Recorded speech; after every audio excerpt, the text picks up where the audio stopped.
What's up, guys? Welcome back to Post Pro Podcast. This is episode 4. We don't have Yeah. Sebastian here this week, unfortunately. He's an essential, so he got called back into work. Unfortunately, Jordan couldn't join us as well. But to say we have a new member. We got new member. Welcome, Casey. What's Hell up, yeah. guys? My name's How's Casey. it going? It's going good. That's great. It's slow, life kind of slow, but it's fun. Yeah. Yeah. You gotta do what you Sorry, gotta do.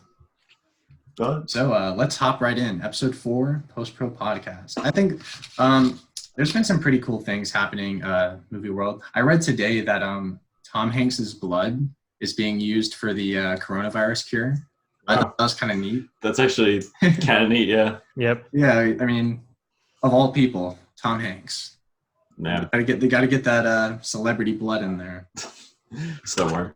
God, I remember I saw something, but I can't remember. But oh, that's what it was. The girl who did Booksmart, and it was at the end of every reel ad. I'm Olivia Wilde, right? Olivia She Wilde. has, I'm Olivia Wilde, and I director of Booksmart. Hate that thing. It was so funny. It played. Yeah. I'm Olivia Wilde, director of Booksmart, and I'm teaming up with Regal and Coke to but she has a new movie coming out with Shia I think isn't Elizabeth it? Moss and someone else. Wasn't it Florence Pugh? It was Florence Pugh. Yeah, it was those three. So I mean, Interesting. I didn't hear about that. I actually after today as well. I Honey forget- Boy and Peanut Butter Falcon, because I actually really enjoyed both of those. I'm on board with whatever Shia does. Well, Shia Buffy's a great actor. He honestly is a great actor. Yeah, he's And I pretty think, solid. the stuff he did this past year is some of his best work. Mhm. Honestly, yeah. And also American Honey. I know you haven't, Colin. I I haven't don't seen know about you, Casey. No, I don't. Yeah, that's amazing. But let's not forget his best performance in Transformers. Transformers. Heck yeah. No, Actually, his best, I don't know. Surf's Up might be his best performance. Oh, God. I think I have something that tops all of you, right? His best performance is when you watch all his movies back to back. So just that pan of his yeah. face, that's his best performance. That's project. real. What a weird acting. thing. Apparently, those whole things were just made for the purpose of making memes. Like, Yeah, essentially, yeah. it was interesting. The just do it thing. Yeah. Yeah. I watched Karsten Runquist's podcast this past week. Want to start watching it? It's actually pretty good. Yeah. I'd never watched it before. I thought it was kind of interesting though. They did their first video podcast this past week on Zoom. Mm-hmm. We did our first video podcast before Karsten Runquist did. Was he We're ahead breaking of the game. quarantine the week before? Yeah. What's up? Was he breaking quarantine the week before? Oh no. No, they just weren't. It was just audio only. It was just audio. Oh, okay. No video. But still, so we can say we're ahead of the game of Karsten Runquist in one sense. I thought that was cool. Yeah. But I watched the episode where they were talking about Blue Velvet because I don't know if you saw in Letterboxd. Yeah, he loved it. Yeah. And that I like him, but now he has one differing opinion for me, and bye, unsubscribed. It was a pretty cool discussion they had, and his friend Jeff is pretty funny. So all right, I'll have to watch it. Yeah. Do you want to bring up some of the points they made? Because I know we differ. I mean, honestly, I can't really remember right now. There's kind of similar stuff that we talked about. A little bit of interpretation, the performances.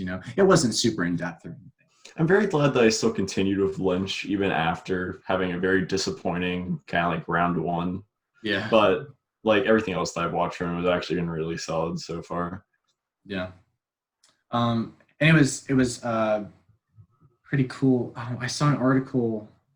It was, speaking of David Lynch, it was talking about they interviewed him asking what he thought of Denis Villeneuve's Dune coming out because David Lynch directed the original 1984. Yeah. Interesting. And he was like, I have no interest. He's like, damn. He pretty much said whenever anyone brings up Dune, he just gets sad because he was like, I really wanted to make this movie good, and there was so much studio interference, and he never got control and final cut.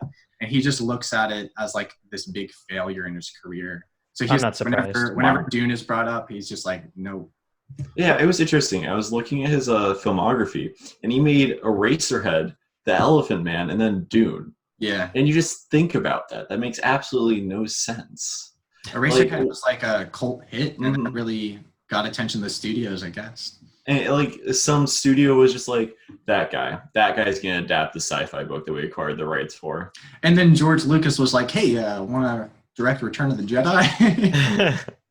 It's hilarious. He's like, "Nope, I'll do Dune instead." Wow. And Well, to be fair, I think Dune it really had the like it had an opportunity to be really great, but Which is and why it I'm was like excited already for established since it one. was a book and stuff. yeah, and the book is phenomenal. I just actually read the first Wow. I book. heard the series is great. Yeah.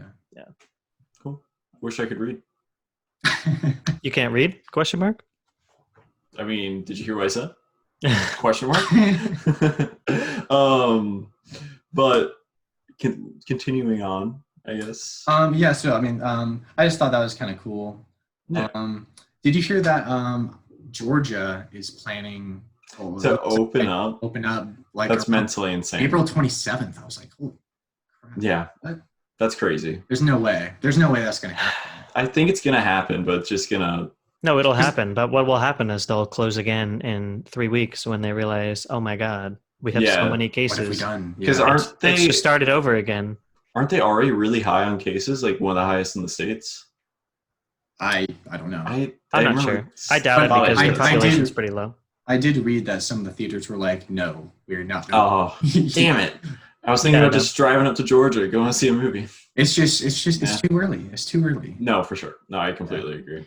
I saw so Disney obviously is not going to be open anytime soon in Florida, Yeah. but in Shanghai they have markings in the queues for each line 6 feet apart, and they're going to do kind of a soft opening of the parks again so they can start getting some revenue, but they're going to Really? they're going to try to adhere by social distancing a little That bit. sounds tough. That sounds like that can't happen. Yeah. Well, what they're going to have to do is they're going to have to control Mhm. the attendance inside the park. I mean, Right, it's going to be right. way lower than usual. But each, like for example, in theaters for some of the shows in the park, every other row will be empty, and then they'll space parties by like 4 or 5 seats. That's interesting Obviously, that they're the lines will have space going for too. it. Huh. Well, That just sounds so stressful. their business model relies on Mhm. Like they theme need parks. to bring some money in somehow. yeah, and they can't release Yeah. movies either to make money. So, Right. That's a big part of China. what was the? They're releasing a movie straight to Disney Plus, aren't they? Like Artemis Fowl or whatever. Oh, yeah, Oh, they're yeah, releasing yeah. Artemis Fowl straight to Disney Plus. That looked awful though, just straight by the It trailer. did. It It did. looked but it awful. would have looked made really bad. some money. I Mhm. mean, so are they planning on charging extra for Disney Plus subscribers, or is it just going to go on there? I think they watched the finished cut and was like, no, not worth it. Yeah, not surprised. Yeah, I really don't know that, like the whole business But plan behind that. they're probably, I feel like they're just throwing it straight on. I think some Because- other ones were going straight to D plus too. But then they make literally I no don't know. revenue, right? I mean, practically no revenue. Yeah, it's like a small incentive, but even then, like, I don't know, I haven't heard Artemis Fowl in a while, and that's like a book series that it's like it's a kids movie, but it's trying to appeal to the teenagers that watched it when they were a kid. Yeah, I read the book. It makes me think Or of read like them. being back in middle school. You know, like Yeah. I read it in elementary No. school. That's Yeah. It's like okay, I don't think this is like a good movie for like new youth, or at least money wise, No. monetarily. but I think what they're trying to do is strike a balance between like kids and then people who are like Yeah. 20, 25 that read it as a kid, somewhere in between. And The it's crazy like, thing is, this doesn't fit. I just looked it up, and it has a $125 million budget. That's why I'm saying. Oh my god! How are they going to make money on that? Jesus Christ! That's Or why are they insane. choosing to make no money? Because when they ultimately release Black Widow and Mulan, they're gonna make so much money that it won't even matter. Yeah, I mean they already have enough money where it doesn't matter. Yeah, so that's like, I don't know, maybe that's like $10. Yeah, You know, in terms $10 to us right now at least. I don't know. Yeah. With the parks closed, I know Walt Disney World alone in Orlando is losing 500 million a day Wow. paying people, because Wow. even though they furloughed a lot of the cast members hourlies, a lot of the people that they need to keep the business running. No, sorry, it wasn't a day. It's every month they lose 500 million. Okay, I was about to say, Okay. holy crap. Yeah, no, even every day. like. But even being 500 how million big they are. every month is like that's No, a lot no, of that- cash. that's still a that- lot. That's insane. Yeah. That's a lot less than like what 15 billion a month, Yeah. though. But all good. All right, moving But yeah, away so, from awful well, diseases. Yeah. Shoot, I don't know what I was gonna say. Let me Yeah, let me sorry. look at my notes. Okay, Oh, I saw that the Venice Film Festival is still on. when's that supposed to happen? I think September. Okay, that's not surprising. Yeah, but I mean, Yeah. like, still, like, They're hopeful. Comic-Con got canceled completely. So I think sort of everyone is waiting on someone else to make the first move in regards to Yeah. events in the fall, because no one wants to Yeah. cancel things if it's going to be normal, vice versa. Apparently, totally off topic, but apparently Ticketmaster isn't refunding Yeah, some Yeah, tickets. Yeah, that yeah. sucks. it's crazy. it's Yeah. so scummy. Ticketmaster is a really awful business. There's got to be some Like- sort of legal thing. They actually I remember reading on a thread or something about how there was supposed to be someone tried to implement the law. I think it was while Barack Obama was in office, but then like Ticketmaster just found a workaround. Like Ticketmaster has like $5 service fees. That $5 is just for Ticketmaster.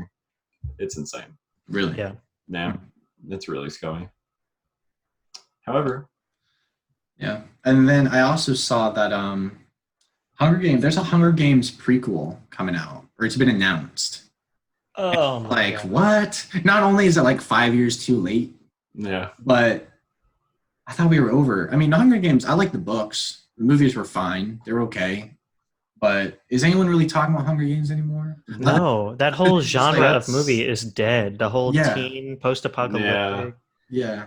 It failed Stupid. with Divergent. thing. What is the third movie that went straight to TV? yeah.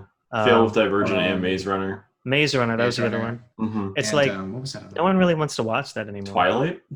No, not Twilight. It was I just- wouldn't consider that. it was this one movie. They were planning to do sequels, but it did so bad. It was called I saw it in theaters. Came out. Oh no. I saw it in theaters. It was awful. I In hated it. 2019, what was the 2018, premise? Okay, what was the premise though? I can look. Let's see. No. We have to get there. Okay. It's a It guessing was game. Let's it go. was like Yeah. of course, young adults. Okay. Right.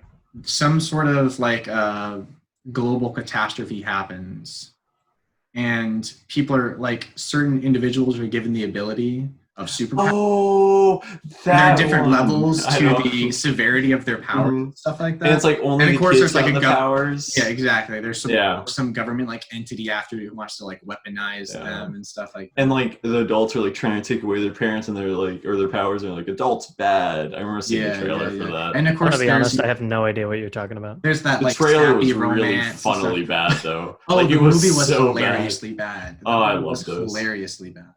Did any of you guys see 47 Meters Down Uncaged? Nope. I fucking That one was bad. That one I was refused. so hilariously bad. Oh my god. Darkest Minds.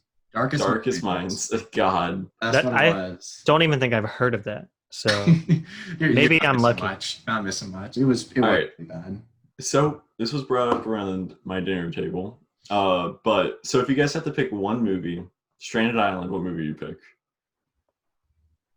It's hmm. tough Yeah. because that's like a movie Yeah. you'd only be able to watch ever again.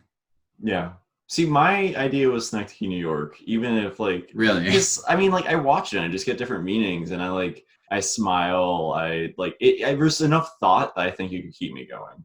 Yeah, but I mean, like when you just like become depressed after a while. like, Yeah, that's what I'm thinking. I would go You know, with a if shitty comedy. yeah, I would go with something entertaining, something just pure That's entertainment. also very fair. What's like 3 hours of entertainment then?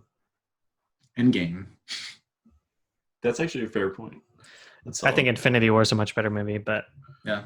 Or maybe I might. Endgame's so much longer, so true. But thoughts of that. it doesn't have to be long. You could just It doesn't have to be long. loop it forever. I'm thinking like an Anchorman. That's what I'd watch. Ooh, Zoolander. I love Zoolander. Oh, that's a good pick. Star Wars, I feel like I could enjoy. I never get tired of Star Yeah. Wars. It was depends also on which one. thinking Punch Drunk Love there because I love that movie. Yeah. I never get bored of the movie. That movie like flies by for me. B movie. Cinema. I feel like that would be a good one. B movie is the last movie I would want to watch. The last movie? Come on, Casey. It's not the last movie. No, it definitely is the last movie. Our 10th podcast should be us just doing the B movie script one word at a time, just bouncing between each other. That would be insane. No. Yeah, no. Damn. I really just got shut down there. All right. Why not move to what we watched this week? Let's hop into it. Casey, why don't you start us off? Yeah. So I'm going over What every have you- movie that I watched this week. Yeah. Or yeah, just like in general, since you haven't been on the podcast before, just tell us the highlights. Give us the highlights. Well, I'll stick with this week. Okay. Obviously, watched the movie we were supposed to, Pursuit of Happyness. But other than that, I watched the entire new Star Trek trilogy, Star Trek, Into Darkness, and then Beyond. Star Trek, the 2009, the first one is one that I've seen countless times, and I can say every line in the film before Really? it occurs on screen. Wow. That's not to say I think that film is a good movie, but I like Star Trek. Do you think it's a good movie though? I mean, I think it's a good movie. It's No, fine. I like it. It's fine. The cast is really good as those characters, and they really have a nice kind of camaraderie. The way they interact with each other is great, but the plot is just kind of like Whatever. I felt it was a repeat between that and the second movie. Even though the second movie's like Khan, it's just villain, revenge story. That's it. And it's like, remember Star Trek?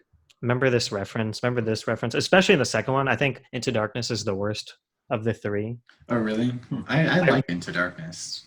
It's not bad. Like it's definitely a fun sort of blockbuster movie. It's enjoyable when you watch it, but it's been done before. It's like it's the same movie as the original Wrath of Khan. I'm just going from memory. But I think out of the new trilogy, my least favorite was Beyond. I still really enjoy Beyond though. Yeah. That's my favorite of the three. Really? Okay. Well, and I think it's because I'm like a Star Trek fan. See, I'm not a huge Star Trek fan. Star Trek Beyond feels the most like a Star Trek episode where it's more about exploration and less about, big bad revenge story, where it kind of turns into that at the end a little bit with Idris Elba's character. But I thought it was the most, especially in the first act, was the most like a Star Trek episode. So I really enjoyed it. But other than that, I haven't seen any more movies this week. Sad to say. What about just quarantine times? Any highlights? Any standouts? I've been watching a lot of TV. My family just started Ozark this week. Oh, I've heard that's good. The Sebastian was here. is phenomenal. And from what we've seen, I think we've seen like 5 episodes. I definitely enjoy it. I think it's well made. I think Jason Bateman does a good job. The wife's kind of forgettable for me anyway, so far. But I've also been rewatching Westworld. I need to rewatch seasons 1 and 2 before season 3, even though it's already aired like 4 episodes. Ooh. So yeah.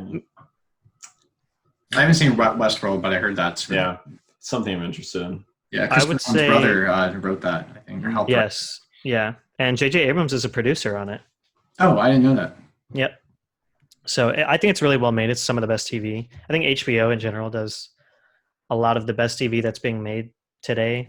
Wish I had an HBO subscription. Yeah, me too. True.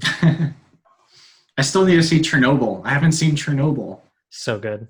Oh, damn. Yeah, I haven't seen it yet either. I really want to see it. Damn.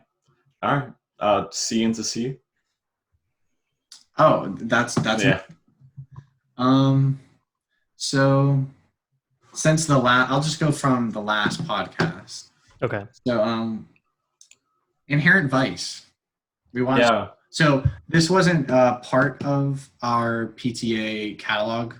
It was like the one we had to cut short for the curriculum for my class. But my teacher gave us the link, and I was like, I gotta finish it. I gotta watch it because that's the only PTA movie Yeah, you might as well. and I really liked it. I Yeah, really that one. I definitely enjoyed it. I liked it, but it felt a bit flat, and it wasn't just as much as a lot of his filmography was for me. See, I went in expecting something different because that's what No. that's what he was like. Don't go in thinking you're typical PTA. This is something very much experimental and different for him. Mhm. So I went in thinking it was going to be different, and it was. I mean, but I still really liked it. It was really patient. I thought the pacing was great for a 2.5 hour movie, and everything was so interesting. It had I don't know if you guys have seen Under the Silver Lake. No, I have not yet. That was one I've been interested in. It's really good. Okay. It reminded Inherent Vice reminded me of Under the Silver Lake, even though it came out before Under the Silver Lake. I just saw Under the Silver Lake before Inherent Vice, but I think they're similar, just in the sense that they're both kind of like neo noirs in a sense, trying to Yeah. and it goes really weird and quirky in certain areas. I think I like with Inherent Vice, there was often a lot like too much going on, where I was just I'll like, agree with that. so there's this thing, and then oh wait, this about calls back to this, and then this is like foreshadowing this, and then It you was have to very remember the thing convoluted. from the beginning. Yeah, there was just too much at some points. I would agree with that. It got super convoluted, but like purposefully convoluted. Yeah, You know, because I mean, there's definitely kind a of supposed to point be to like that. convolution. Yeah. It's the idea. What's I almost want to say Freddy for a second, but that's obviously not the character's name. What's the character's name again? Doc. Top of your head? Yeah, it's just Doc. But it's just I like remember Doc. it's definitely the idea of like it was like he was a hippie. It was very not his time and all that. And I can understand that. And I feel like it's one of those movies that is really, really good on the rewatch too. Yeah, I've only seen it once, but I can definitely see that. I was surprised by the cast. You know, like there were certain people in there which you wouldn't think for a PTA movie, like Owen Wilson. Wow. Yeah, I was like, wow. Wow. Or Josh Brolin too. I was like, Josh Brolin. Yeah, he's great in that movie though. He was really good. Yeah. Yeah. Catherine Waterston also really surprised me. You know, I only knew her from like the Fantastic Beasts movies. Oh God! And Don't mention those. She's not a bad actress, but it was just those movies aren't very good. Yeah. But I really liked her in this one. Phoenix's performance in that one kind of fell flat, but it was also like, for me at least, I didn't like his performance that much. Yeah, it was very almost monotone in a sense, but at the same time, once again, kind of feels like what that movie's about. It's like the hippie not like occurring to the new world, but that's what a lot of his movies are about. It's much more like reserved, I think, in his other movies. You know, most of his movies have that like punch energy to them, but this one was more laid back and more like, that punch drunk love. Unfortunately, I haven't seen it at all. But I'm looking at the. It's got a 52% audience score on Rotten Tomatoes. That makes sense. I mean, even critics didn't really care for it. Uncut Gems has a 55. Yeah. Really? True. It's his, besides Hard A, I'm pretty sure it's his least critically acclaimed movie. Audiences don't like challenging cinema. Yeah. That's why we didn't like Uncut Gems, like I just said. What was the other one? Lighthouse had a low audience score. I love that movie. I think Midsommar did as well. I think that was or Hereditary maybe. I think a lot of the time is when like some people don't like a non-happy ending, you know. So when you walk out in a movie without a happy ending, it's like, well, fuck. Or if they go in expecting like horror when it's much more like atmosphere horror. Yeah, like I remember seeing Hereditary. I heard some people like after the movie, they're like, "Oh, that wasn't even scary." I'm like, "Are you freaking kidding me? Like, what did you expect?" They're like, "It was boring." I was like, "I wanted jump scares." Exactly. Yeah. My friend that I saw Hereditary with, so this was the first time I saw it.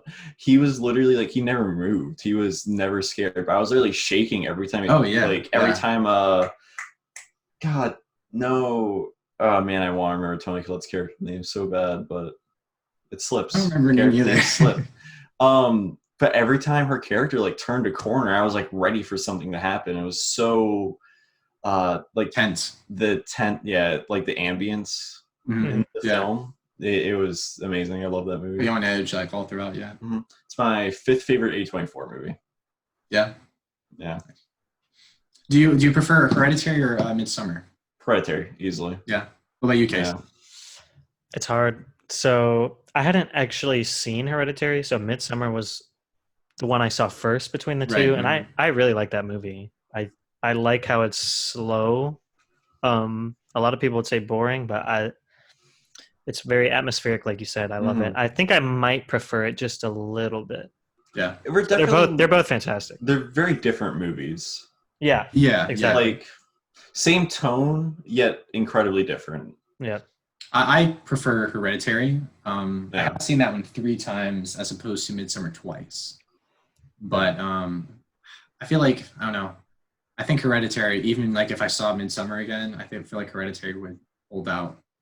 Mm-hmm. I mean, like There are parts that I think drag in Midsummer because it's so long. yeah, it's like long, 2.5 hours slow. almost, right? I want to see the director's cut. I never got to see the cut. I was gonna go see it because I saw it twice in theaters as well. But I was gonna go see it, but I like slept. It was like 9 at night, and I was like, yeah, because the director's cut adds I think 25 more minutes, so it's like 2 hours 50 minutes. I think. Wow. Yeah, I'd be interested to see. I heard it adds a lot more to like understanding why Christian's so much of a jerk though. yeah, That was one of the things I was like, yeah, I can see how this guy's kind of a jerk, but I don't see why like everyone gets so mad at him. I was like, I don't think he's that bad of a person.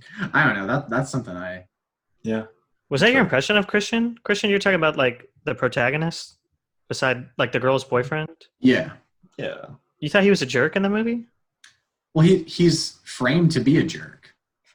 Kinda. I mean, yeah. I mean, and he's like blowing off his girlfriend by the other guy who's writing his paper. Yeah. He's kind of the only one that really thinks that, I think.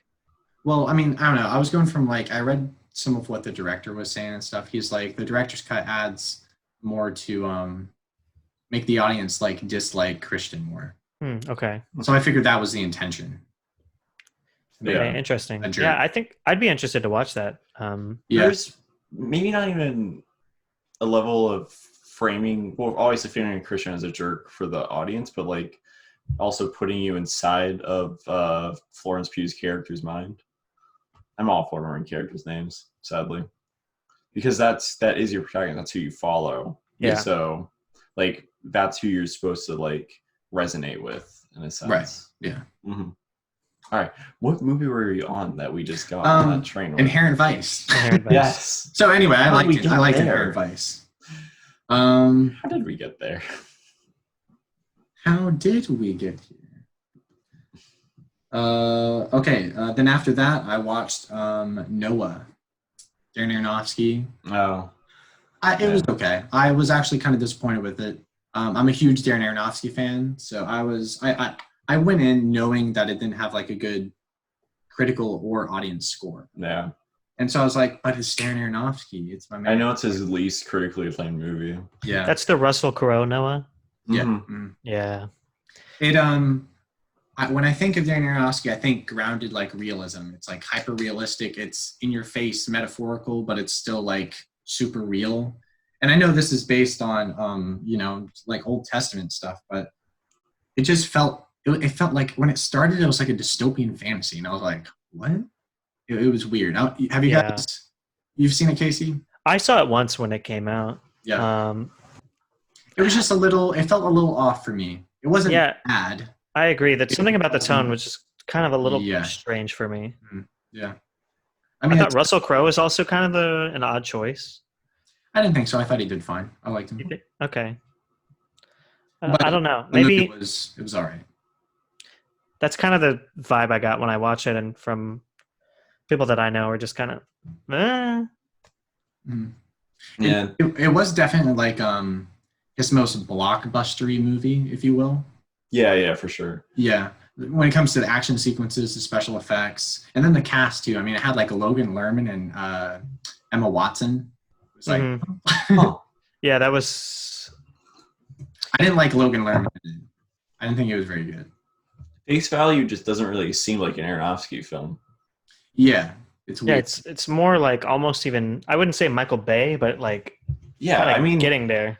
just straight from the poster, I get more of that vibes than the man who made Black Swan. Yeah. Yeah, or like anything else he just done. Yeah, Requiem for a Dream.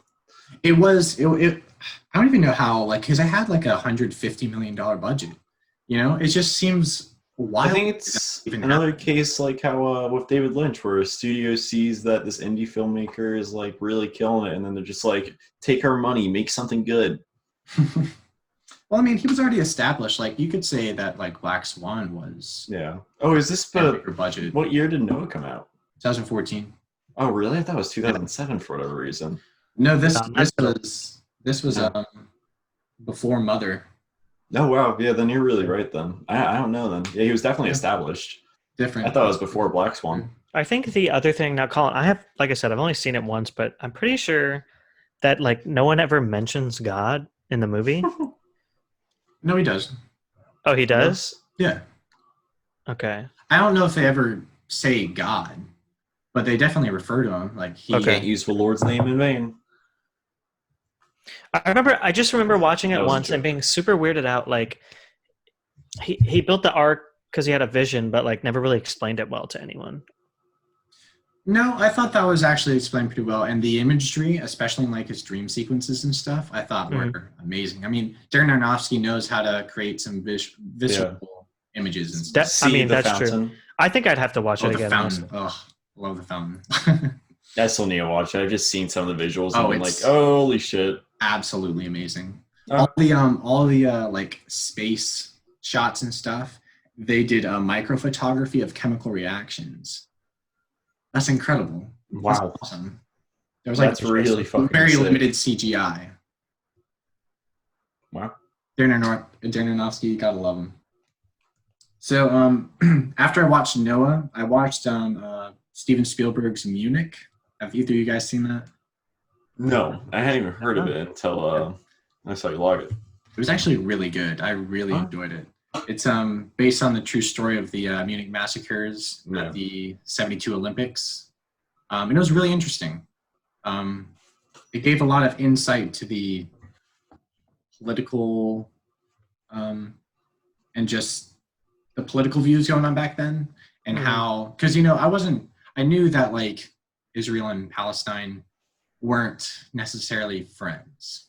Yeah. But I didn't realize like You didn't say. into it was Yeah. crazy and I thought Spielberg framed it really well to where he wasn't like choosing sides in any way. He was just That's showing it how it happened and letting us as like this sort of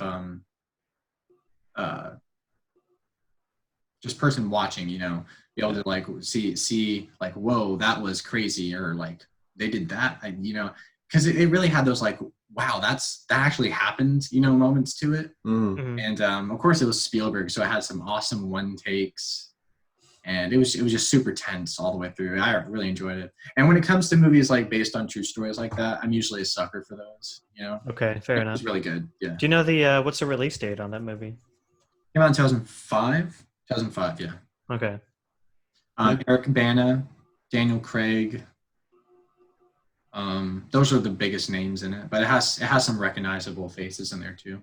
Yeah, I'm just glad small indie directors are getting the recognition. Yeah. All right. Yeah, that's all I have to say for that one. I wish I could add more.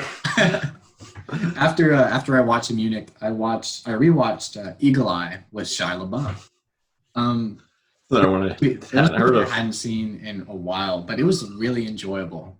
It's like your classic AI sort of thing, but it's got that political espionage, spy thriller feel. Government's tracking you down and it's making you do things you don't want to do. I really enjoyed it. It was just like pure entertainment, right? Yeah. You had Shia LaBeouf and Michelle Monaghan running around, getting chased by government entities, trying to stop AI. It was fun. AI. AI. Yeah, embrace We gotta stop the AI. My comment right there. Yeah. I enjoyed Eagle Eye. And then for my final the the final movie we were watching in my PTA class. I rewatched Phantom Thread. I was a little worried going into that I wasn't going to like it as much as I did before, but I did. Phantom Thread's a great movie. I think it's some of his most interesting character writing in his movie. I think that's the least enjoyable PTA besides the Hard Eight. Least enjoyable, like, I guess mainstream PTA for me. But like just the characters of Alma and Reynolds Dick Lord. Woodcock. Dick Lord. was I Close enough. Reynolds Dick Lord. Oh my god. That would have been a little bit more on the nose. That sounds like a character from Boogie Nights. Reynolds Dick Lord. It should be a character in Boogie Nights. Oh my god, that's hilarious.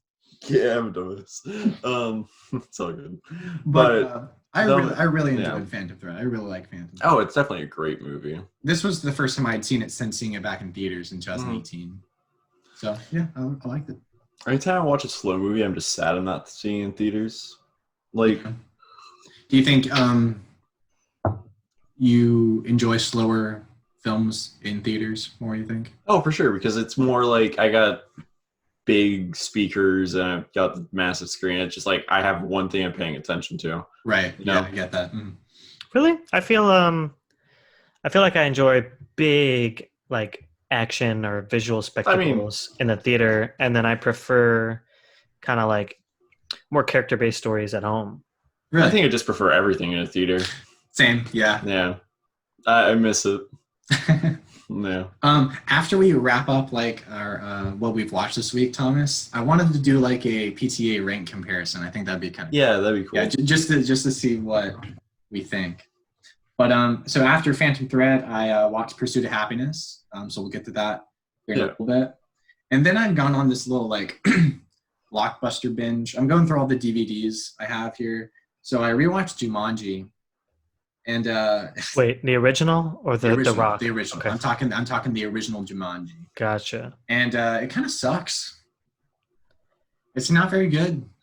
Yeah, I mean, I wish I could add more because I loved that movie as a child. But like I said, I was a child. Yeah, I liked it as a kid too. I couldn't say I was like blown away with it as a kid. I mean, I remember being entertained. I remember it even being a little scary. For whatever reason, my mind's just thinking Robin Williams saying the famous Breakfast Club line, right? Like just Robin Williams and Jumanji saying, "When you grow old, your innocence dies" or something. When did Breakfast Club come out? Ooh. Was it around the same time? Because these are 70s, I'm pretty sure, because that was like John Hughes is right. It was probably 80s. 85. Yeah. Okay, so it's 10 years. So 10 years apart. But wait, Robin Williams isn't even in Breakfast Club, is he? No, he's not. For whatever reason, I just laughed at the idea of Robin Williams saying, "When you grow old, your innocence dies." Are you thinking of him in like Pan or something? No, I'm thinking of the exact image with Robin Williams with like that massive beard when he's like turning into a monkey or something, right? Well, no, he just comes out of Jumanji and he's been there for like 20 years. Yeah. No, I could have swore some character in that movie is like turning the kid. Into the kid turns into a monkey. Yeah, because he cheated. Yeah. But I don't know, Jumanji, like it just doesn't hold up for me. It doesn't hold up at all. So interesting. Then I rewatched Zathura, and it's not very good either. But I felt like Jon Favreau directed this. Actually, kind of funny. Really? Yeah, I felt like he did a better job directing Zathura than Joe Johnston did Jumanji. What else has Joe Johnston done? Yeah, I mean he's done some stuff. He did the first Captain America film, the first. Oh, okay. He did Jurassic Park 3, which is nothing to write home about. Yeah, any of them Sky. Besides. Oh, he did Honey Shrunk the Kids. I love that movie. October Sky. I mean, I don't have this. And then he did do the Nutcracker that came out. Oh, I heard bad things about that one. Yeah, so did I. Same with the Wolfman remake in 2010. And like I said, Jurassic Park 3. So he doesn't have a great track record. Although he did act in the original Star Wars, which is kind of cool. Oh, that's actually pretty sick. Yeah. I don't know who he played. It's probably just some minor. He's probably a really minor character. Yeah. But I enjoy the first Captain America. I think his direction there is pretty solid. But for Jumanji, it just didn't like I mean, there were parts where like I really like the practical settings and all the Hmm. practical effects they have, but like some of the puppeteer work and stuff is just so noticeable. You see the wires, and I'm just like, Wow. Oh, you that's, see It's the been wires? years yeah. Wow. since I've seen it. There were a few shots where I noticed that. Hmm. Damn. So yeah, Jumanji, but yeah, Zathura. I enjoyed Zathura more. I think Zathura might be the more visually entertaining, Oh, yeah, for but sure. Jumanji might have the better ideas. The one thing I liked better in Jumanji than Zathura were the child performances, because Kirsten Dunst You don't like? good. Wait, And it's Kirsten Dunst and yeah, Josh Hutcherson? no. Kirsten Dunst is in Jumanji. Oh yeah, it's Yeah. freaking. That's what I thought. Kristen Stewart, right? Well, Kristen Stewart's in Zathura. Yeah, yeah. Okay. Hutchison and some other kid. But what I was saying was the two kids, like the two main kids in Zathura, Yeah. so annoying. Yeah, There's so much that's very than the fair. kids in Jumanji. And like I get it because it's, one's a young brother, one's the older brother who thinks he's like too cool for little brother and all. And it's that like bickering sibling rivalry. But at a point it's just like, oh my god, I can't take much more of this. You know that Scarlett Johansson was actually supposed to be in the original Jumanji? Really? Yeah. I didn't know that. She lost the casting. Too Or lost the casting call to Kristen Dunst. classic. But Dax Shepard. Yep. Dax Yeah. Shepard. And I never only until now I realized it was Kristen Stewart who played their older sister in Zathura. And Yeah, I mean, I didn't. That was her realize- breakout 16. role, man. yeah, Dude. she was actually pretty good. I mean, she did like it wasn't anything amazing. I would say her performance there is better than in Twilight. And she was Probably. Don't mention those movies. Hey, you mentioned them earlier. Okay, but was Dax Shepard better Yeah. in this or Chips? Haven't seen Oh. Chips. You chips. Don't want to. I've watched. He wrote, produced, was the lead actor, and directed that movie. I'm pretty sure. It's maybe like Really? one of the biggest flops. It that I had can like think a of. $150 million budget, or I think That's it was 100. insane. Yeah, I think it was a 3-figure budget. But he's married to Kristen Bell. So I mean, what True. you gonna do? Yeah, He did direct that. That's insane. I had no Yeah. idea he directed that. he did everything on that movie, and then it just bombed. So sad. Yeah, So then after Zathura, I rewatched Welcome to the Jungle, Jumanji, The Rock, I and never actually saw it. Oh, actually, I did see that one. so I never saw Next Level. I never saw that one either, and I decided not to. I was just gonna rewatch the ones like I had seen. Yeah. I didn't want to go into the next level, but so when I first saw this movie it came out in 2017 Christmas, but I saw it in 2018. I was working at the theater back home, and we had it. It was I think close to March, so it came out in December of 2017, and come like March of 2018, we still had the freaking movie, and it was still selling big. And one of my assistant managers was like, "Colin, I think we still have this movie just because you haven't watched it yet." And so I was like, all right, I'm going to go watch it. So my brother and I went and watched it, and we absolutely hated it. We Nice. absolutely detested it. It was so unfunny. So worse than the original. It was worse than the original. Wow. So, however, upon this rewatch, I actually enjoyed it better than the original. Mm-hmm. It's nothing great. It's still not a good movie. But I found much more entertainment value in it this time around than I did before. I think mainly because I went into it before being like, I don't want to watch this. I'm just watching it so we can lose the movie. Yeah, that's fair. You really believed it was all you. Did it leave shortly after that? It did. Funny enough, it Wow. did. Yeah. But the one thing about this movie that stayed consistent was Kevin Hart was actually kind of funny in it. And I'm not a Kevin Hart fan. I don't like his brand of humor at all. But he This actually comedy had doesn't the really do it funniest. for me either. Yeah, he had the funniest lines.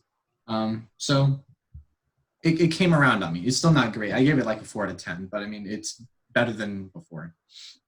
It's a pretty solid idea. I Maybe do not like the executed well. concept of it, yeah. Mhm. Because the video game like commentary and meta references and Well, stuff it's fun. even the idea of like people changing and all that, you know, Yeah, playing their avatars, but their personalities stay the same and stuff like that. Yeah. it's a fun idea. Yeah, it is. And then after that, I watched the Lord of the Rings trilogy. Nice. To keep it brief, I have some hot takes when it comes to Lord of the Rings, but I want to watch the Hobbit movies before we talk about this, and I want Sebastian to be here when we talk about this because I know He's passionate. some insight. Oh yeah, he loves them. Yeah. Well, you can't bring it up and tease us. What's okay? So okay, Quick summary and score for each film. I didn't like them. You know, I think they're well-made movies, and I definitely admire them because they're really well-made. I mean, the ideas and the themes, and just how epic the scope and scale of these movies are. Yeah. Outstanding. You know, the production and special effects alone, they still hold up today, like surprisingly well. And I mean, everything about the movie is well done. I wasn't a fan of some of the acting.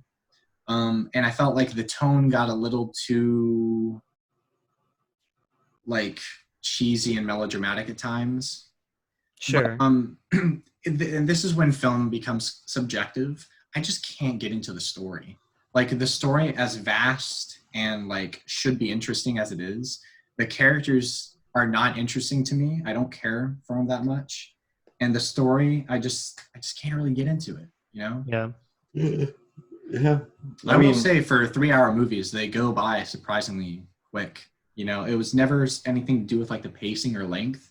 It's just that I don't think they're made for me. That's how I felt when I watched them.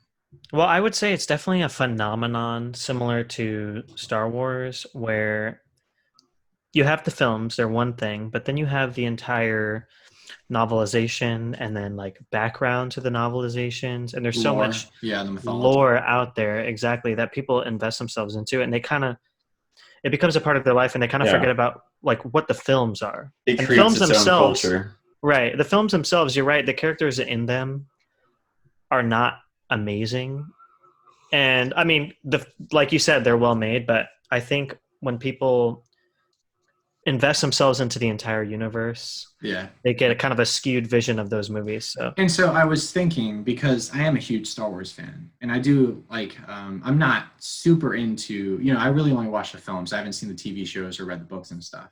But I wonder if, had I seen the Lord of the Rings films at a younger age, like when I saw Star Wars, then if I would think differently now.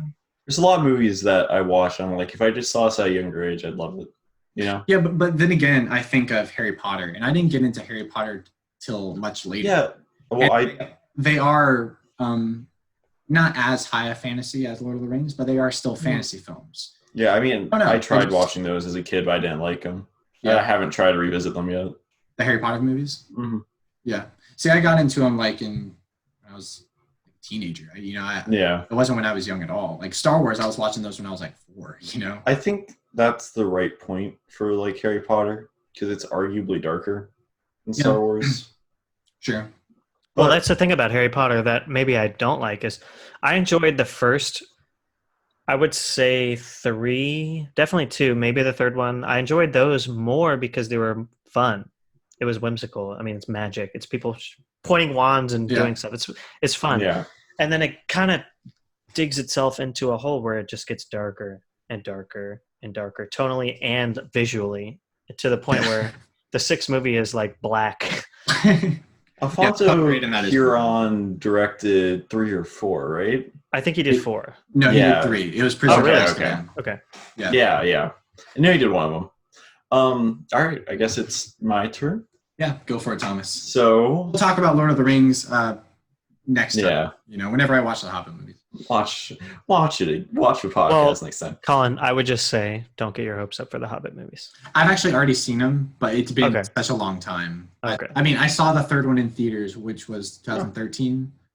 But that was like the first and last time I saw it. So it's like, let's take a 100-page book and make it 3 movies. Yeah. So I started the week off with Burn After Reading, which was actually really, really good.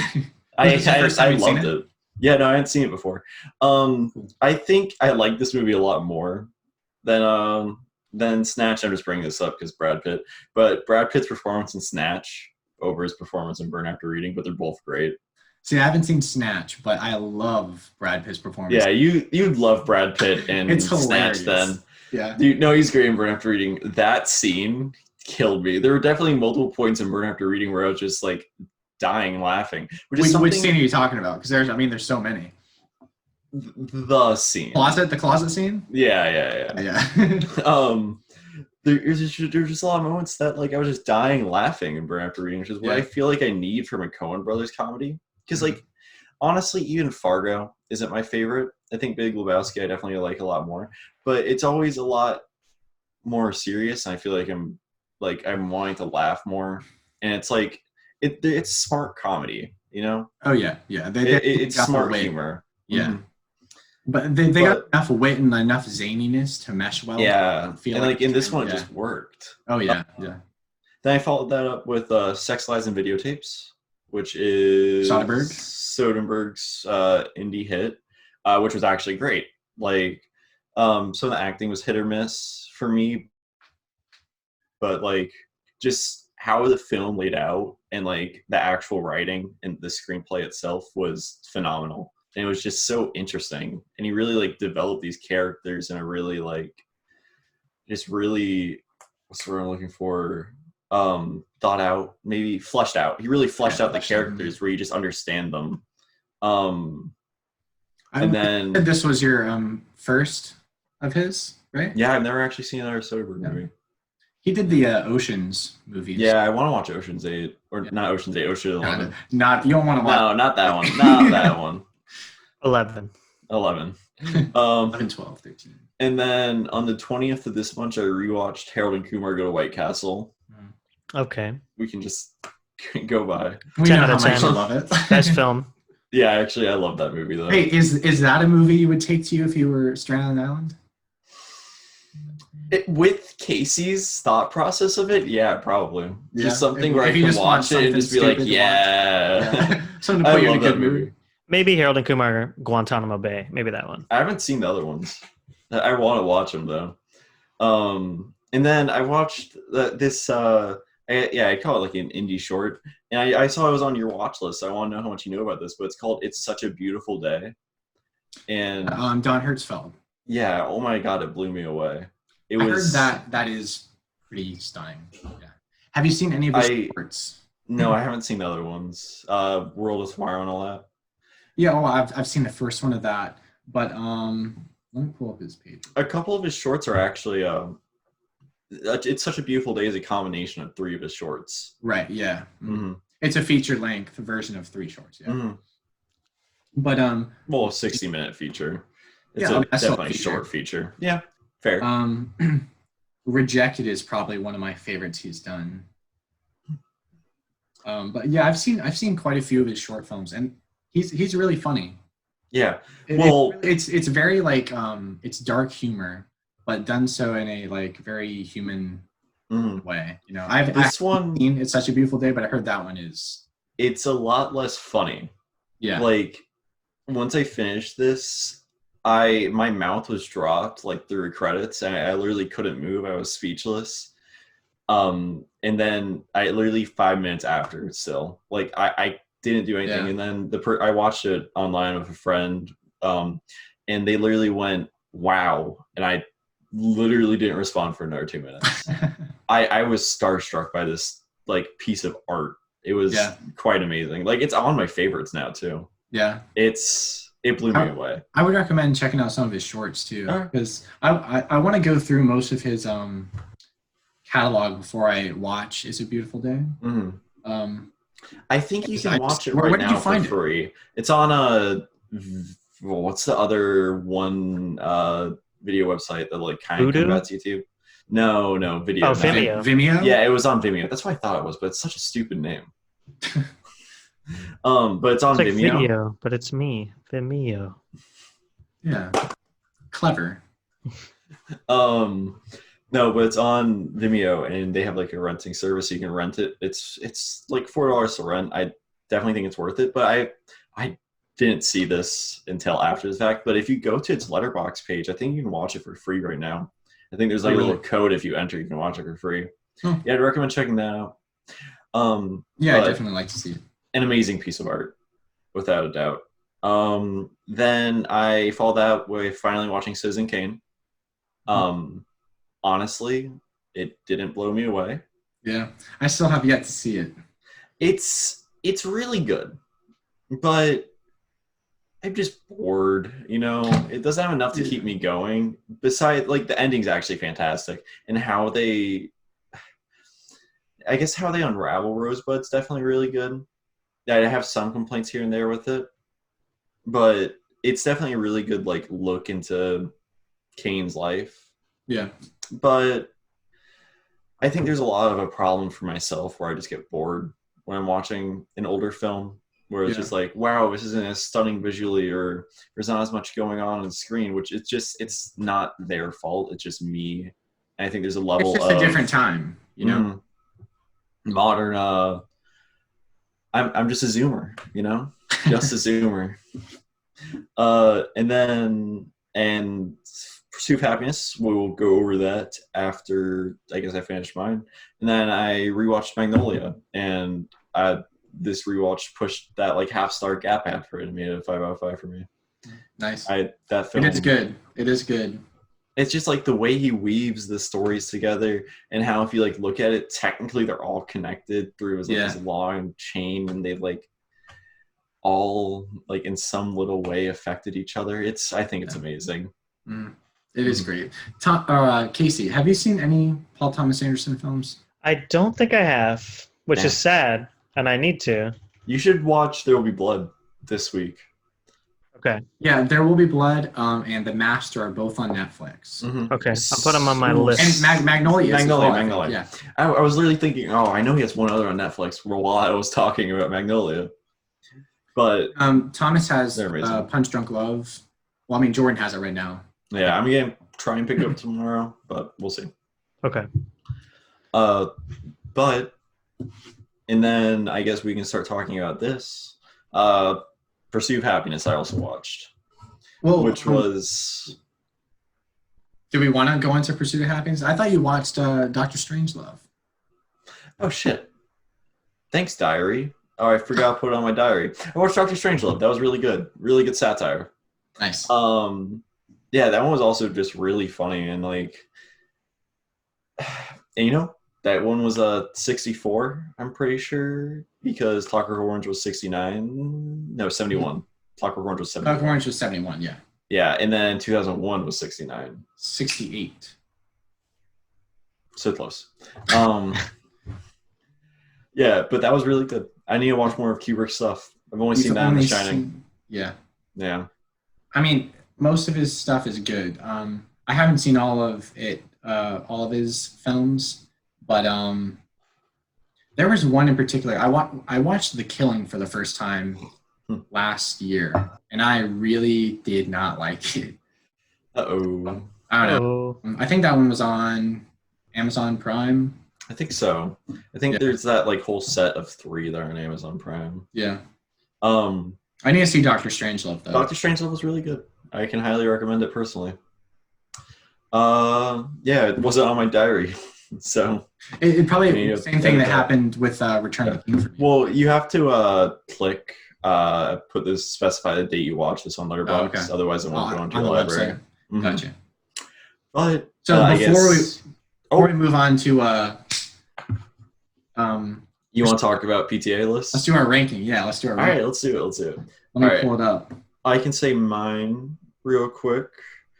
So personally, PTA for me, and do we want to start from number? Yeah, let's start from number 8. From the bottom. You want to just do features? I don't have shorts on mine. Yeah, just do features. So starting from the bottom for me, I go Hard 8, Inherent Vice, Phantom Thread, Boogie Nights, The Master, and then the top 3 are all so close. Honestly, I'm gonna edit it just for personal things. Then I'm gonna do Magnolia, There Will Be Blood, Punch Drunk Love. Okay. I love Punch Drunk Love. I know you do, and it's kind of funny. Yeah, because that's your that's my least favorite one. That Punch Drunk Love. Well, I still really like it. I still think it's great. I think discounting Hard 8, like I think all of them and we've talked about Hard Eight for sure. Even Hard Eight has its things. I still gave it a 6 out of 10, which is still a good score. I mean, all his films are definitely great. Yeah. Like, great director. So yeah, but I mean, I find it kind of interesting. You gave Hard Eight was your lowest, right? Mm-hmm. You gave it a 6. I gave Hard Eight an 8, or like a Yeah. 7.5, really. And same with Punch Drunk Love. I mean, I really enjoy Punch Drunk Love, but it just doesn't. Every time I watch it, it feels like there's something missing for me. Yeah, I don't know. For me, it just feels like the perfect thing that he wanted to do. Like he set out to do something and he achieved it so well. It's just such a magical film. Yeah. Mm-hmm. And it feels so just wonderful, even though it's so weird. It's like it turns it like I love it. Yeah. I mean, like I love all the performances. I mean, like the Philip Seymour Hoffman, like the telephone call. Oh Yeah. my god, that is so good. That's probably one of my favorite scenes from all his movies. Have you seen the Mattress Man short film they did with? Oh no, I haven't. So I don't know if you guys have seen. There's an ad from the '80s. It's on YouTube. It's called Mattress Man commercial or whatever. And for a little short film for Punch Drunk Love, they recreated this '80s mattress commercial. And Philip Seymour Hoffman. So it's this guy. He's playing the guitar. He has like a afro wig on.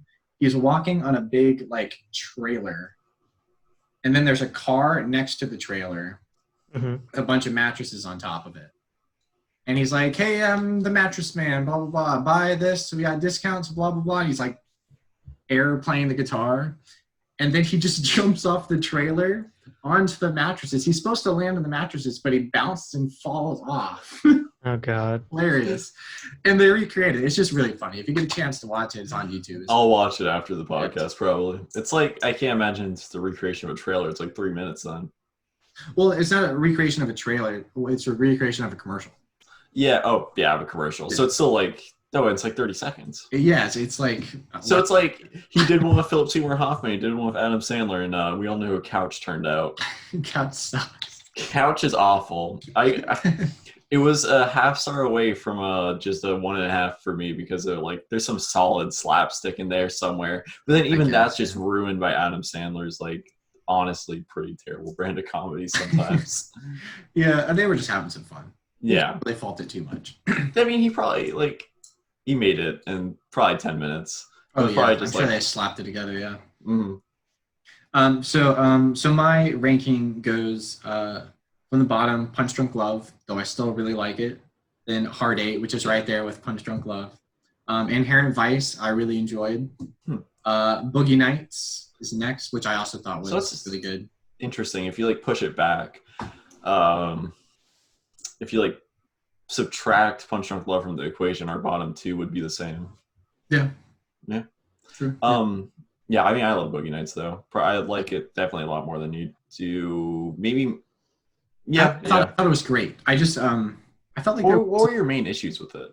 I felt like there could have been a lot more character-wise when it came to Dirk's relationship with his parents. Yeah. Set up in the beginning, and then he went away. I felt like, what if his parents somehow discovered what he was doing? And there was some sort of... That would have been a fun little side plot. Yeah. There's already a lot in that movie, though. There's a lot going on, and I felt like some characters didn't get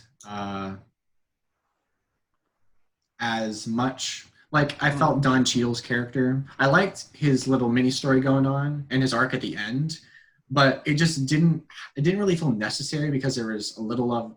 That's very fair. Yeah. There's a lot. There was a lot in the movie. I kind of want to touch on this too, right?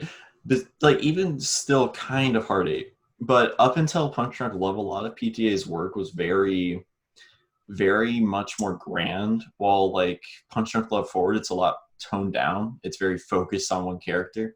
But with Magnolia, especially in Boogie Nights, there's even to a sense Hard Eight, even if there's only 3 really you bounce back and forth from. It's a lot more focused. Yeah, that's a good word for it. I mean, they're big in scope, big in theme, which all of his movies are big in theme. But yeah, I see what you're saying. But I Yeah. still really enjoyed Punch Drunk Love. Yeah. And, number 4 for me would be Phantom Thread. I think Phantom Thread's terrific. And then number 3, then we get the top 3: Magnolia, The Master, and There Will Be Blood. Though The Master's close for me. yeah, The Master and There Will Be Blood could very well flip. Really? Just personal taste for me. Yeah, I love The Master. It's a great movie. Mm. Like, a great film. I've seen a 24 movie. Yeah. Yeah, but to be exact, I've seen 21. Oh, I forgot to talk about Under the Skin. That also was on my diary. It was good. There was definitely a lot of points where I needed different stuff. A lot of it was just like felt very meandering, but like when that film hit, it hits. All right, continue. I really, really do want to see Under the Skin. Is that on Netflix? Yeah, it is. Okay, cool. It's definitely worth the watch. Yeah, but when I was gathering my thoughts and stuff for the paper I'm doing for my PTA class, I was like, because we watched There Will Be Blood, and I was like, wow, this might be like the most interesting character Paul Thomas Anderson has written. And then I rewatched And then you watch The Master, and it's like, wow, Freddie, Freddie Quell and Lancaster Dodd might be the most interesting character. and how like controlling Amy Adams' character is. Yeah. And then I rewatched Phantom Thread, and I was like, man, I thought the dynamic between Joaquin Phoenix and Philip Seymour Hoffman. And then I was like, Reynolds Dick Lord. Well, you didn't have to bring that up, but that'll be one of the did. ongoing jokes. But yeah, I thought their relationship was really interesting as well. So I mean, like, there's so much. There's so much for there. sure. He's a great. He's something like very recurring about his films that is like magnificent is there's a lot of like it's like a what am I trying to say? It's like a triangle, right? Of one character changing from another character and one character kind of like forcing him in a standstill, right? If you look at The Master, it's kind of in that triangle, right? You have Doc who needs to change, and then you have I can't remember the dude's name now. Josh Brolin, who's like, Doc, you mess up, and then some other character. You're talking about Inherent Vice. In The Master, you have the very obvious triangle. And even in There Will Be Blood, you have Eli and then both of the Plainviews. Yeah. HW and Daniel. Great screenwriter, though. Oh, yeah. His character work is phenomenal. Close to my favorite writer. My favorite writer is a guy you don't really like his films that much. So Charlie Kaufman. yeah. I love that man to death, though. Maybe not to death. What was your number 1 again? Was it there? I changed it to Punch Drunk Love. I love that movie, and for the reasons I said before. But yeah, but he definitely has not made great. A bad movie. Oh, I agree. Made a bad movie. Like even if I don't really like Hardy that much, it's definitely not bad. And it's definitely some people's things. It's just not personally mine. Sure. Yeah. I'm excited to see his new film next year. Yeah, I'm really excited. I think it will be. Is it a period piece or is it? I don't know off the top of my head. I don't know if anything's been said. I know it's supposed to be like his Dazed and Confused is what I've heard. It's supposed to be like high school drama. Hell yeah, dude. I love Dazed and Confused. I actually haven't seen it. That's a good one. That's probably my favorite high school coming of age story. Out of, I guess, the only one that immediately comes to my mind would be like Breakfast Club. Yeah. I definitely prefer it over Breakfast Club at the very least. Which that was either 86 or 79. I don't think there's a title for it right now, but I don't think there's one either. Yeah, but I heard it's supposed to deal 93. with. I heard it's supposed to deal with take place in high school. Deal with I wonder how he'll do that. Yeah, because he doesn't really do. I haven't seen him do like a teen movie. Yeah, right. But I wonder if he's not gonna, another like, teenage movie. Yeah, I wonder if he's gonna put it in the direction where it's like rated R. I mean, like Breakfast Club's rated R, but different idea, right? Where it's like a much more adult tone, or if it is like a kind of in the way that Breakfast Club is rated R, something that both teenagers in high school, even adults, can enjoy. I'm sure it'll be something that any high schooler could relate to, but maybe like down the road, maybe when they become adult, they look back and they're like, yeah, I see where you're going. Yeah. So that'll definitely be interesting. Casey, you need to check out some PTA. Yeah, you definitely No, do. I know I do. It's sad that I haven't. You guys, you've seen all of Nolan's films, Yeah. right, Casey? You guys want to touch on Nolan ranked? Cause I got one. Well, actually, I was thinking. I thought of this past week before Tenet comes out. We should all like rewatch Nolan's filmography, and then we could talk about it in a podcast. Give our rankings, compare. You know, That'd be what fun. we like, what we don't like. Yeah, I think. I might have to do it. I might have to start that like a month before Tenet comes out because yeah. Binging one director in a week is too much. Like I'll eventually get sick of there. I would definitely start maybe a couple months. You might as well just start now. Yeah, we have less than a minute again. Yeah. Yeah. But I think that'll be fun to do. Yeah. Yeah, agreed. All right, so let's move on to Pursuit of Happyness. I appreciate you letting them know how obvious of a cut it was.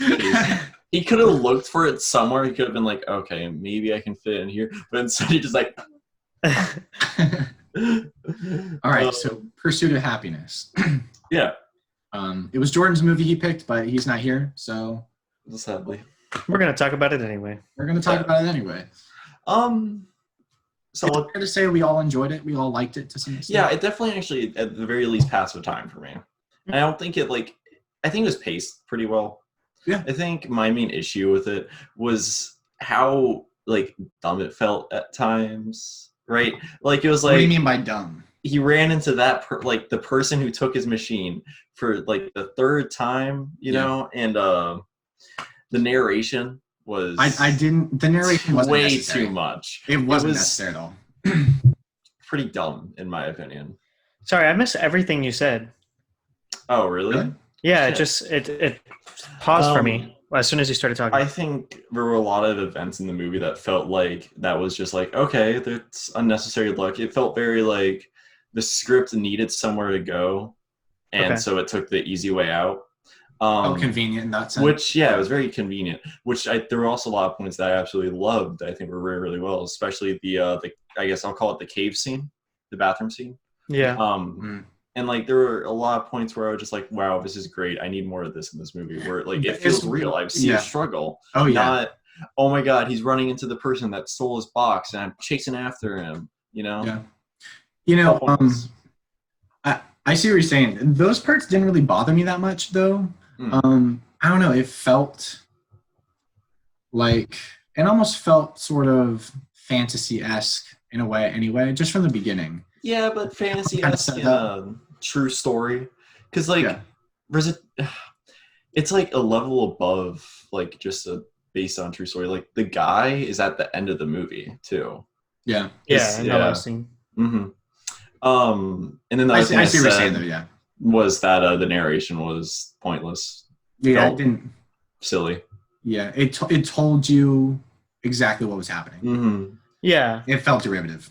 So I wanted to like this movie, and I think it has a good kind of message that it's trying to. Yeah. My biggest gripe with the film is actually his wife. I feel like she is very underwritten. Like she's just the bitch wife. There's nothing to her character other than, I hate you. Yeah, she has the one scene, when she brings him back and she's crying, and there's Thandie Newton is a great actress. Because I've just been watching rewatching Westworld. I know she's good. My mind was like, okay, I don't know who this girl is, but he's rewatching Westworld. Maybe that's it. Maybe that's it. When he said it, I was like, validation. Yeah. She's in Mission Impossible 2 as well. I haven't seen that one. Yeah, you're right. It's not very good. Yeah. All right. I want to watch 3 because that is my boy. But it's good. I've seen the first one in Fallout. You haven't seen any of those? No. Dude, you're missing out. All right. Oh, it's one of the best, I think, movie franchises. I don't really like Tom Cruise that much. It's my personal thing. Yeah. But my opinions. I don't know. He's a weirdo in real life, but I think he's a pretty good actor. I love him in Magnolia. He's good at choosing roles. He's never in a role that the movie just sucks. You know what I mean? He's pretty good at playing to his strengths. Well, yeah, The Mummy. I mean, yeah, I feel like that was probably I think they offered him worst a career lot at the choice. start of I see that what you're saying, universe, though. but before Mhm. that movie, I It's don't very know. fair. I think he's a weirdo in real life, but I think I like pretty much every movie that he's in, with the exception of The Mummy.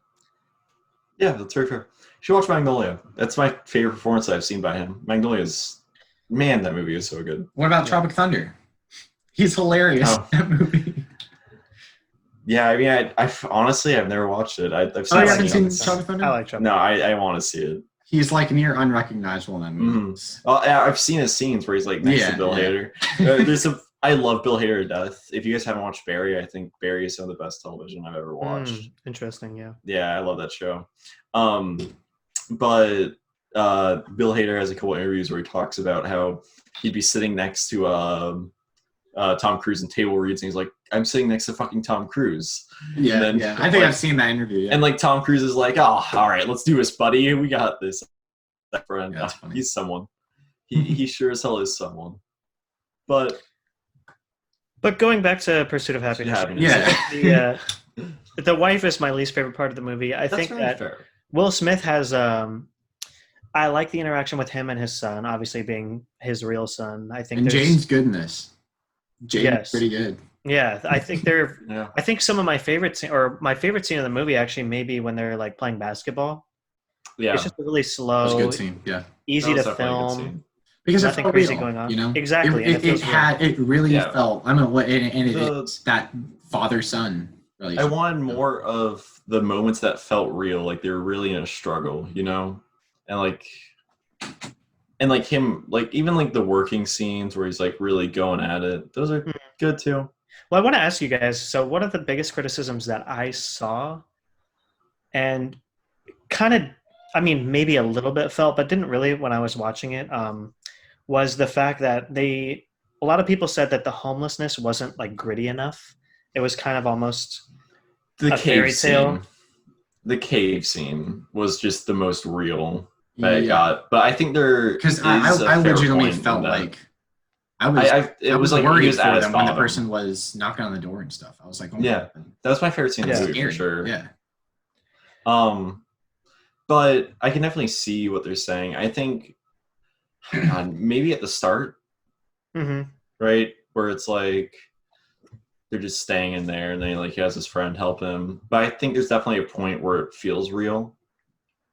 But I mean, Yeah, I think I mean- agree.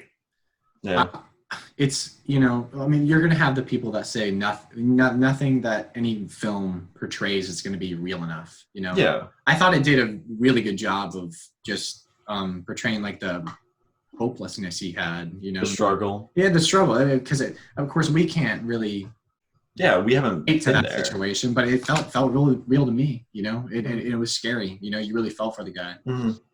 I think the point where I laughed, like there were a couple points where I just like laughed because it felt fake, you know. Mhm. When the interview, when he went in, not that like I could see that kind of happening. There's definitely a lot of points where it feels like outside of reality. You're talking about when he showed up in just street clothes? Yeah, just in street clothes. When He had a good joke, though. when- He had a dude, good joke, yeah. But like the whole board laughing, I was just like, this wouldn't happen. This is not real. One thing that crossed my mind was I was like, these stockbrokers are too nice. Yeah. Yeah. You know, like if this was in Wall Street, I mean, you know. I mean, Be he acts like a completely dick different. at first. Like he gets in the cab and the guy's Yeah. like, you fuck, like just playing for his Rubik's Cube. Yeah. Also, no way he could have solved that just at face value. Like, maybe. I don't know, maybe. man.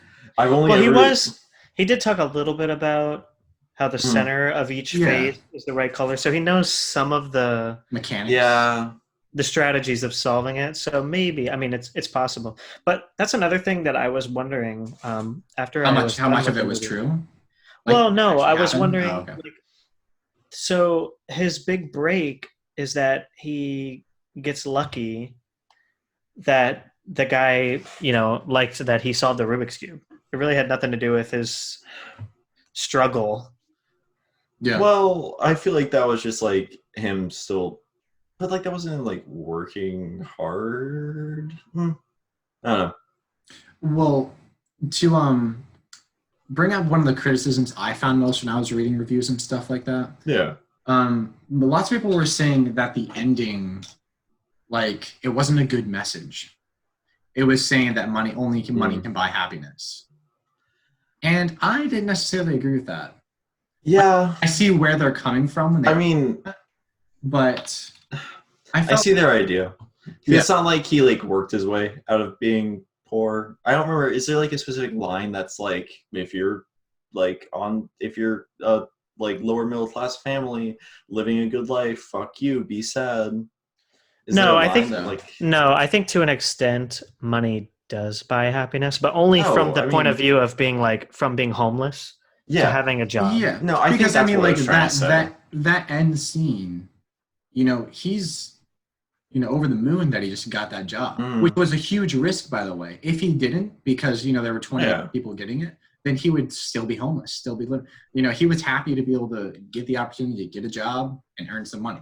yeah, like I don't think it was explicitly saying only money can buy you happiness. no, Yeah, yeah, I I don't think so disagree with either. that In point. such an extreme situation, I mean, you're happy to just get the He was opportunity. happy to Right, he's happy be because off he the found some streets. stability in his life. That's Yeah. I And think now that's he can take care of his son, which I think is the Oh other yeah. thing, because he cared so much about his son. I wonder what's going to happen with the wife. She's gone. She's long gone, working at a restaurant and She's in New York, I guess. I wonder if that's I have to look into the real story if she did that or not. I mean, yeah. And to go back to what He has a memoir too. oh okay. Yeah. Yeah. Chris Gardner. Yeah, Chris Gardner. To go back to what you were saying, Casey, about how you thought the wife was underdeveloped. I mean, I see what you're saying, but I don't know if like it was really necessary. You got just enough of her character, and then she dipped. And I think that was a big telling of her character too. Yeah. I guess you so. can make that point in Boogie Nights too, because you mentioned that. Like, I don't think you need the parents in that movie, and that's already a 2.5 hour movie. Sure. Yeah. But, yeah, I definitely think for how prominent she was in the start, she didn't need to always be like Casey said, the "fuck you, I'm a bitch" kind of Yeah, thing. she made me kind of mad sometimes. I was like, she definitely did. She didn't really have any depth. That's the problem. Yeah. Okay. I see what you're saying there. If you're gonna put the mom in there, like give her a scene where she's like, she cares. Yeah. But it's like every scene, it's like, I gotta work a double and you're not doing anything. I hate you. I'm Well, leaving. you kind of see that in the flashback scenes when they're first buying the apartment. Yeah, And she's like he's happy doing his about sales, the fact that he has the things, but that's so little, But For me, I just hated her character. I hated her. But at the same time, if it really worked like that, if that actually happened and was how it was, that's really sad, No, you're right. Yeah. But it was a lot of, she didn't try and do anything. She was just like, fuck It's you. like, so Will Smith is like, I'm gonna take my kid, and then she's like, okay. Like I feel like in that situation, a mom would be fighting a little bit harder. But well, she says did. like, She did. I'm his mother. I'm his mother, and then he gives up. Oh, I'm taking my son. And remember, she Okay. took the kid the night before. Yeah. Yeah, brought him back though. Well, I mean, she didn't want to live homeless, I guess. Yeah. Yeah, I mean, it is what it is. She was my least favorite part, but I'll move on from that. Overall, yeah.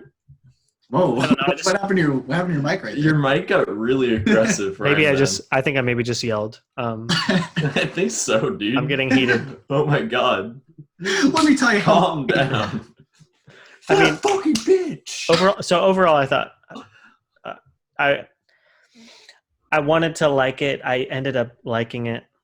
But I feel like I was fixated on her for some reason in that regard. I'm gonna hit Jordan's pick for the same thing he said with my pick. I'm not upset that I watched it.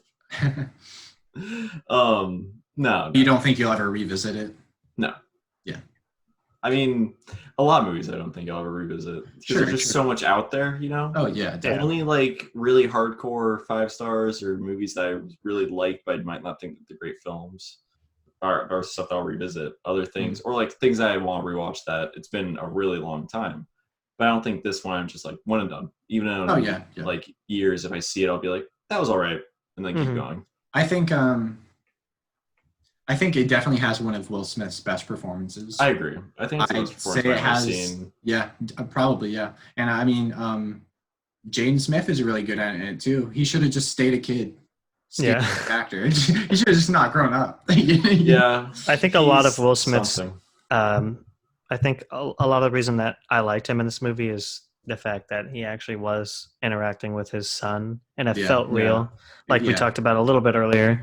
I think that's probably the best part of the acting from his perspective, I guess. Your mic kind of lit up there for a Freaked second. out, yeah. For whatever reason, you're Hello. Can you hear me?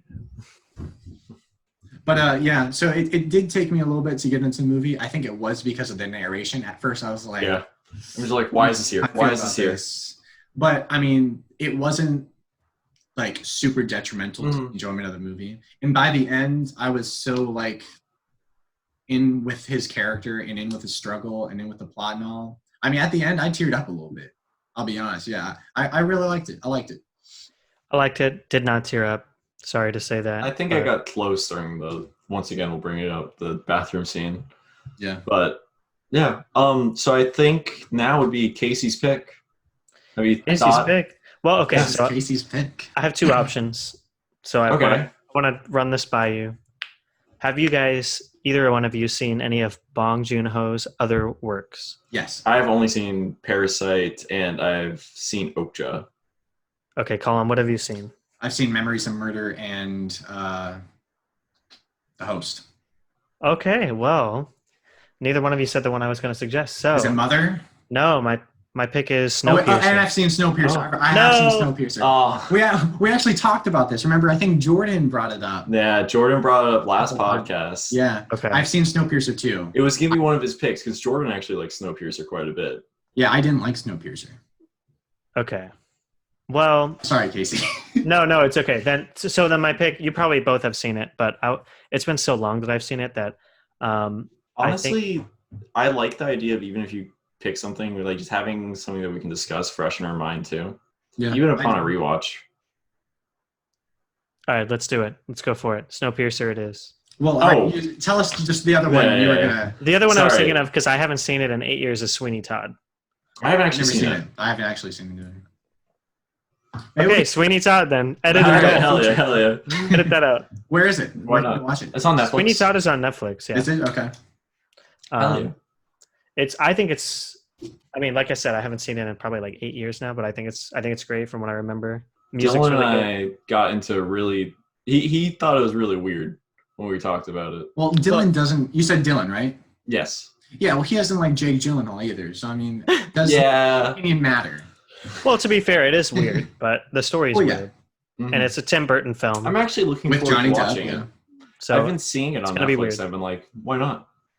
And then I see something else. I'm like, that one. I see my random A24 slice of life film and like, yes, I need another 5-star.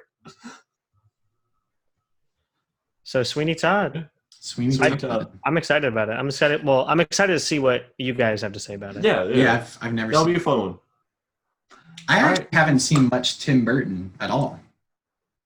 You've seen Nightmare Before Christmas, right? That's not. Well, that's not Tim Burton. I'm so sorry, dude. Gotcha. Is it really not? It's not written by Tim Burton, but it's the same dude who did Coraline and. Okay, fair enough. He also did a little known movie called Monkey Bone. I went all these years through my life thinking that Tim Burton directed that. Nope. I think like the majority of people have gone most of their life thinking the same thing. I mean, I thought it until I actually he also did James and the Giant Peach. It's something Salick, I'm pretty sure. Henry Selick. Yeah. Selick. Yeah, he's actually I mean, I really like James and the Giant Peach. That might be my pick for one of these movies. That's a movie that I loved as a child and even like rewatched as a teenager and still really enjoyed it. I think my next pick is set in stone though. But we'll see when we get to there. Yeah. All right. Yeah. So Sweeney Todd. Cast, guys. Sweeney Todd. Next this was a good cast. This is our longest cast, even with 3 people. Yeah. Well, I mean, we had a lot to talk about. Yeah, we did. We pushed it back. Mm-hmm. Yeah, we pushed it back. So we had to make it. We had to make it count. This one of the casts was a 2-week cast, though, right? Oh, the second one. That was the last one we did, I think, and it was actually the shortest. Weird. Yeah. Huh. Maybe I just talk a lot. Alright. Actually, did- there this was there was a good. good portion where Thomas and I were talking PTA, and I felt bad Yeah. because Casey was just sitting. Yeah. Okay, it's my own fault. I need to watch them. All right. We should probably do an outro. Outro. Yeah. Thomas. Thanks for watching. We really appreciate it if you do watch. Subscribe to the YouTube channel. Peep the fanatic reaction. God bless you and all that. Stay safe. All right. Signing Wow, off. my eyes See you droopy. guys. Bye-bye. Bye.